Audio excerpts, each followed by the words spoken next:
Luisa, it's great to see you. How's everything going as we get set for Friday night? Amazing. I'm pumped. This time of year is always exciting for me. Now that we've hung up the grips and the glitz and the glam with the leotards, life has definitely slowed down, but in the best way. I'm back home in Dallas, Texas, close to my family, and yeah, just really embraced this new chapter, everything that it's given me, and I get to be a part of the sport that I love, just in a different way, and I'm pumped up for this weekend, so all is well over here. Thank you for asking. That's certainly good. Well, you and Gray Robertson had the call this past week for Alabama against Missouri. Just tell us what it was like coming back to Tuscaloosa and getting to see Ashley Johnston's team in person for the first time this year.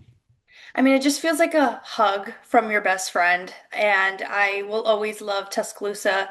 It's this like nostalgic feeling. I will say, people ask me, "Oh, do you want to be back out there?" And I'm like, "No, I am great where I am right now."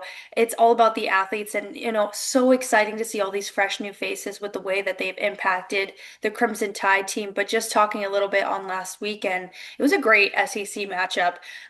Both teams came in with wanting the win and they were hungry for it. Alabama obviously ended up getting the job done there, and it was an honor to call that meet. But yeah, super exciting stuff that's happening with the SEC, just with the induction of Oklahoma. It just makes everything just that much more competitive, and it really does mean more. And then the Crimson Tide picked up the win against Missouri. 197-5 was Alabama's final score, a highest we've seen for the Crimson Tide this year. Just how have you seen this group kind of build week to week towards these great scores? I think I talked about it before, but they are just rewriting the script and rewriting their standards. I was talking with head coach Ashley Johnston, and not only was I her athlete, but just seeing her shift this program and still hold the tradition of what Alabama gymnastics has been incredible. She says that she's a fourth year senior with the senior class coming in, and she couldn't be more happier to see how they've been able to just elevate the standard week after week. But she really credits the buy-in of the freshmen. Not only are they pushing all the members of the team with their talent and their greatness and their hunger to just want to exceed their own expectations. But I just think that curiosity of not knowing what you know and this being your first time out there is really inspiring to the rest of the team. And I think it's shown on the competition floor. They've, up to this point, has just gotten better and better. They set a program high with their first meet from the get-go and haven't looked back since. Yeah, and speaking of the freshmen, who has really impressed you among the newcomers competing for Alabama this year?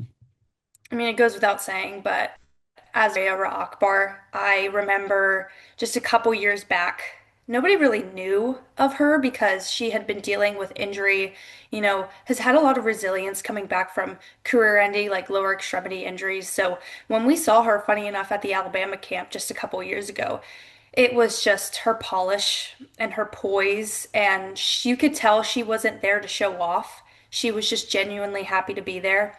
She's this kid from Canada, and her dad is also her coach. So they drive every time they come to Tuscaloosa, which is just a feat in itself. I think it's a 15 plus hour drive, but yeah, from that moment, I just knew that the kid was special, and I've just been so impressed doesn't even do it.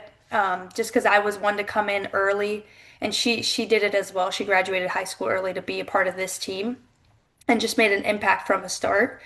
Her poise and her execution are unparalleled.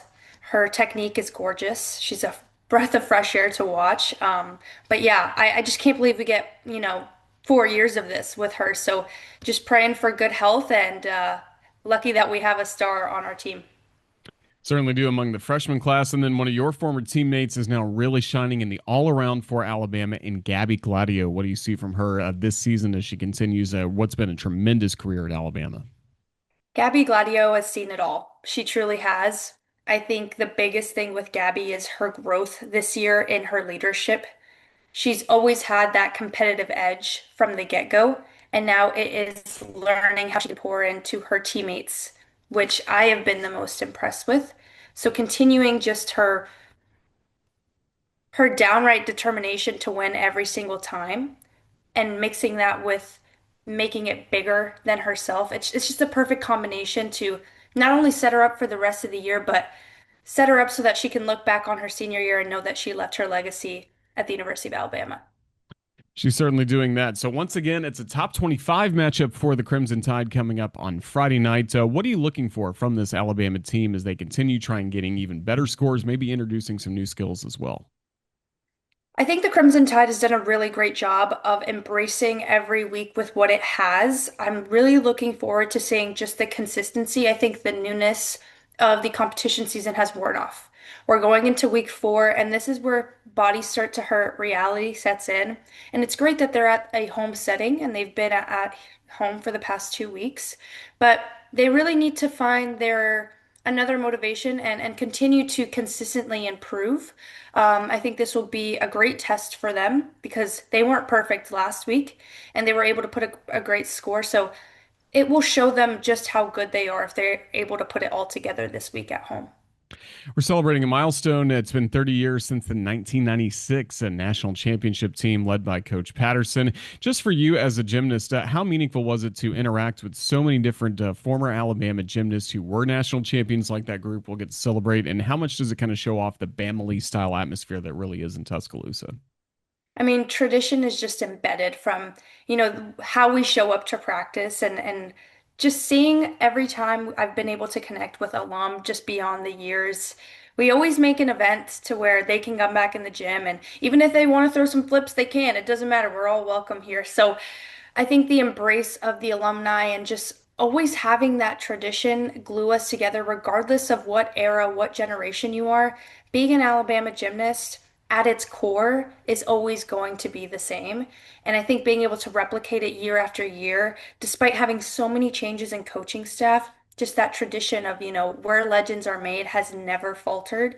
And yeah, it gives me chills thinking about it. And the more time that passes from, whenever I was out there in Coleman, just savoring those moments under the big bright lights, I just continue to hopefully be somebody that, the future generations can lean on, I can help in any way. And it's just so cool to look back on and know that I was a small piece of this incredible legacy program. Oh, you've been a great piece of this incredible program throughout the years. Luisa, I can't wait to team up with you on not just the SEC network on Friday, but then I'll take all the pictures of all the fans lining up to visit with you coming up on Friday as well. Oh, Just you're too thank you for kind. your time, and we look forward to seeing you. Roll Tide. Roll Tide. I can't wait.